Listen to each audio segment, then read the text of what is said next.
শুভ সকাল সবাই, আবারও একটা নতুন ভিডিও নিয়ে চলে এসেছি। আজকে দিনটা খুব একটা ঠান্ডা নয়, গরম গরম দিন। সো ঝটপট রান্নাবান্না করে নিতে হবে। ছেলে উঠে গিয়েছে ওদিকে, ডিমটা তাই তাড়াতাড়ি বসিয়ে দিলাম। ছেলের খাবার রেডি করে নিয়ে যাবো ওকে খাওয়াতে, তারপর করে নেব রান্নাবান্না।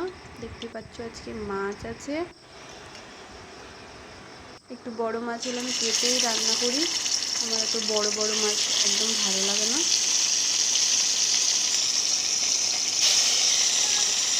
তারপর মাছ ভাজা হয়ে গেলে ছেলেকে ডিমটা খাইয়ে দেব। দেখো মাছটা ভাজা হয়েও গেছে। এর মধ্যে তো মাছের ঝোলটা তাড়াতাড়ি রান্না করে নেব।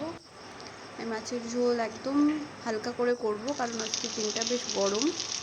ছেলেও একই খাবার খাই, সেই জন্য আমি রান্নায় ঝাল মশলা সবই একটু কম দিয়েই রান্না করি।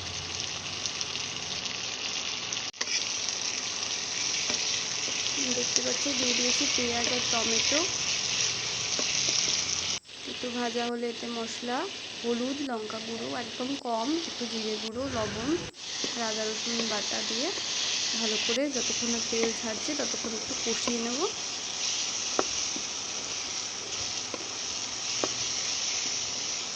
দেখতেই পাচ্ছ প্রায় কষানো হয়ে গেছে, এই জলটা দিয়ে দিলাম। এরপর জল যখন ফুটে যাবে তখন দিয়ে দেব মাছগুলো।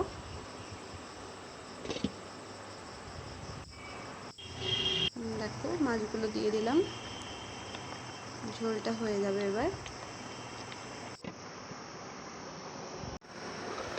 ঝোলটা হয়ে গেছে, এর ফাঁকে ছেলেকে একটা কলা খাইয়ে দেব।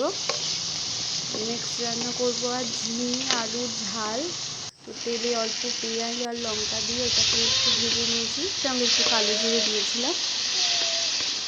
এটাতে আর জল পড়বে না, একটু লবণ একটু হলুদ পড়বে, ব্যাস দিয়ে দেবো ঢাকা। আস্তে আস্তে এটা হবে, দেখো হয়ে গেছে। তারপর ছোটো ছোটো ছেলেকে স্নান করিয়ে ওকে ফ্রেশ করিয়ে টিভি দেখতে বসিয়েছি, টিভি। তারপর ওর লাঞ্চ, ওকে লাঞ্চ খাইয়ে দাইয়ে আমি ঘুম পাড়িয়ে দিই। ঘুম থেকে উঠে আজকে গেছিলাম একটু ওকে নিয়ে হাঁটতে, দেখতেই পাচ্ছ। অত দূরে নিচ্ছে না, তোমরা এনজয় করো। আজকের মতো টাটা, বাই বাই।